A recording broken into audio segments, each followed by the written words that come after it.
Social media पर advocate Prakash Ambedkar और वंचित बहुजन आघाड़ी को लेकर आपत्तिजनक पोस्ट करने के बाद मंगलवार को वंचित बहुजन युवा आघाड़ी आक्रामक हो गई। पदाधिकारियों और कार्यकर्ताओं ने आक्रामक रुख अपनाते हुए सीधे सिविल लाइन थाने पर धावा बोला, जिससे कुछ देर के लिए माहौल तनावपूर्ण हो गया था।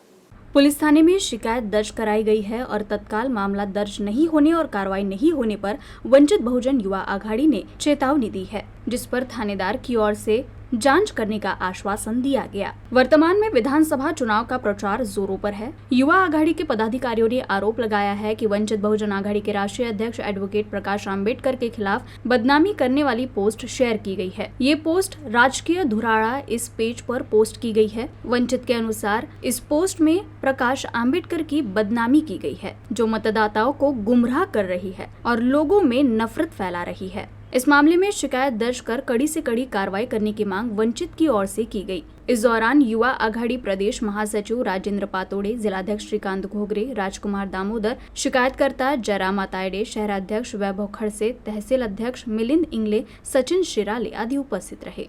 राजकीय धुराळा या पेजवरती आज बाळासाहेब आंबेडकरांच्या बद्दल एक बदनामी करणारी पोस्ट आलेली आहे, ज्यामध्ये बाळासाहेब आंबेडकरांनी भाजपला मतदान करा असा आशयाची ती पोस्ट आहे आणि म्हणून वंचित बहुजन युवा आघाडीच्या वतीने जय तायडे यांनी सिव्हिल लाईन पोलीस स्टेशनला तक्रार दिलेली आहे।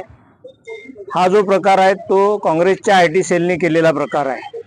महाराष्ट्रामध्ये जातीय दंगली घडल्या पाहिजे, बाळासाहेब आंबेडकरांची प्रतिमा, वंचित बहुजन आघाडीची प्रतिमा ही कलंकित केली पाहिजे या आशयाने ते सगळं झालेलं आहे।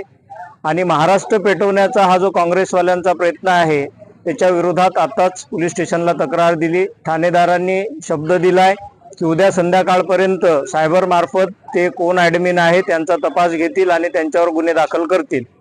त्यांना आम्ही सांगितलंय की उद्या संध्याकाळपर्यंत जर तुम्ही ते करू शकला नाहीत तर मग सगळा प्रचार सोडून वंचित बहुजन आघाडीची सगळी यंत्रणा या पोलीस स्टेशनला असेल आणि महाराष्ट्रात आणि या जिल्ह्यामध्ये जे काही शांतता कायदा सुव्यवस्थेची परिस्थिती निर्माण होईल त्याला सर्वस्वी हे पोलीस स्टेशन काँग्रेसची मंडळी जबाबदार राहतील।